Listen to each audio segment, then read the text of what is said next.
नमस्कार मंडळी, आपलं स्वयंपाकघर या यूट्यूब चॅनलवरती सर्वांचं स्वागत आहे।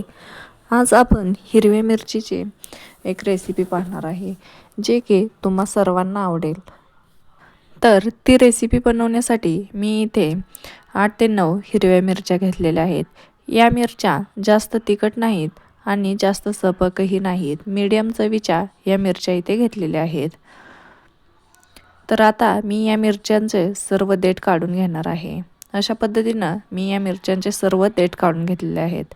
आता त्यानंतर काय करायचं आहे, एक खलबत्ता घ्यायचा आहे आणि त्या खलबत्त्यामध्ये अशी हिरवी मिरची ठेचून घ्यायची आहे। आता जास्तही बारीक करायची नाही, ओबडधोबड अशी आपण ही मिरची ठेचून घ्यायची आहे। याच पद्धतीने आपण सर्व मिरच्या या खलबत्त्यामध्ये ठेचून घ्यायच्या आहेत। तुमच्याकडे जर खलबत्ता नसेल तर तुम्ही मिक्सरला कमी जास्त करून असा ओबडधोबड वाटून घेऊ शकता। अशा प्रकारे मी इथे सर्व मिरच्या याच पद्धतीने ओबडधोबड अशा ठेचून घेतलेल्या आहेत। त्यानंतर याच खलबत्त्यामध्ये मी इथे 5 ते 6 लसूण पाकळ्या देखील घेतलेल्या आहेत। आता या लसूण पाकळ्या देखील या मिरचीमध्ये अशा ठेचून घ्यायच्या आहेत। अशा प्रकारे लसूण पाकळ्या देखील आपल्या इथे या मिरचीमध्ये ठेचून झालेल्या आहेत। आता ही ठेचून घेतलेली मिरची एका प्लेटमध्ये काढून घेऊया। हे बघा, अशा पद्धतीने आपले ओबडधोबड लसूण आणि मिरची ठेचून झालेली आहे। हे आता आपण एका प्लेटमध्ये काढून घेणार आहे।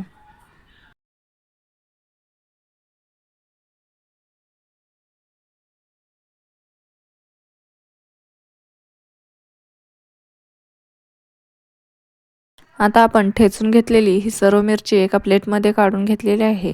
त्यानंतर आपण गॅसवरती कढई गरम करायला ठेवायची आहे। त्यानंतर त्याच्यामध्ये एक पळी तेल घालून घ्यायचं। तेल व्यवस्थित गरम झालं की त्याच्यामध्ये अर्धा चमचा मोहरी घालायची। मोहरी व्यवस्थित तडतडली की त्याच्यामध्ये अर्धा चमचा जिरे घालायचे। जिरे ही तडतडले की त्याच्यामध्ये आपण जी ठेचून घेतलेली लसूण आणि हिरवी मिरची होती ती याच्यामध्ये घालून घ्यायची आणि या तेलामध्ये 1 मिनिटभर परतून घ्यायची। तेलामध्ये परतली की त्याच्यामध्ये लगेचच चवीनुसार मीठ घालून घ्यायचं आहे। मिरचीला थोडंसं मीठ जास्त लागतं म्हणून मी अर्धा चमचापेक्षा जास्त मीठ इथं वापरलं आहे। आता मीठ घालून देखील मिरची व्यवस्थित तेलामध्ये परतून घ्यायची आहे। मीठ लवकर घातल्यामुळे मिरची आपली करपत नाही आणि तेलामध्ये व्यवस्थित भाजते। आता यानंतर मी याच्यामध्ये पाव चमचा हळद आणि अर्धा चमचा धना पावडर घातलेली आहे। ती देखील याच्यामध्ये आपण मिक्स करून घ्यायची आहे। आता हळद आणि धना पावडर या मिरचीमध्ये व्यवस्थित मिक्स झाली की आता आपण याच्यामध्ये एक महत्त्वाचा घटक घालणार आहे, तो म्हणजे आपण याच्यामध्ये अर्धी वाटी दही घालणार आहे। दही घालून इथे आपण दही मिरची बनवणार आहे। अशा पद्धतीनं याच्यामध्ये मी अर्धी वाटी दह्याचा वापर केलेला आहे। दही घातलं की मिरचीमध्ये पटकन व्यवस्थित असं मिक्स करून घ्यायचं आहे। आता दही या मिरचीमध्ये व्यवस्थित असं मिक्स करून घेतलेलं आहे। दही घातलं की थोडंसं आणखी पाणी सुटतं। पाणी पूर्ण आटेपर्यंत ही मिरची आपल्याला या दह्यामध्ये शिजू द्यायची आहे।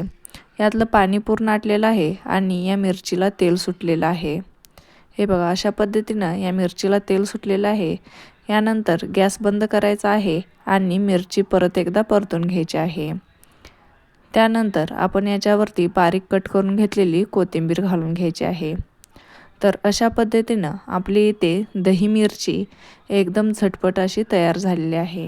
तर अशी ही दही मिरची अगदी झटपट बनते आणि तोंडाची चव वाढवणारी ही रेसिपी आहे। तर इथे आपली दही मिरची तयार आहे। आपण आता एका प्लेटमध्ये काढून घेऊया।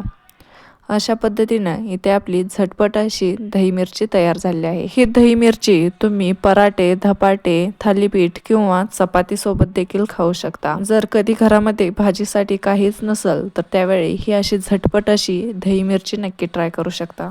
जर तुम्हाला ही रेसिपी जरा जरी आवडली असेल तर तुम्ही व्हिडिओला लाईक आणि चॅनलला सबस्क्राईब करा।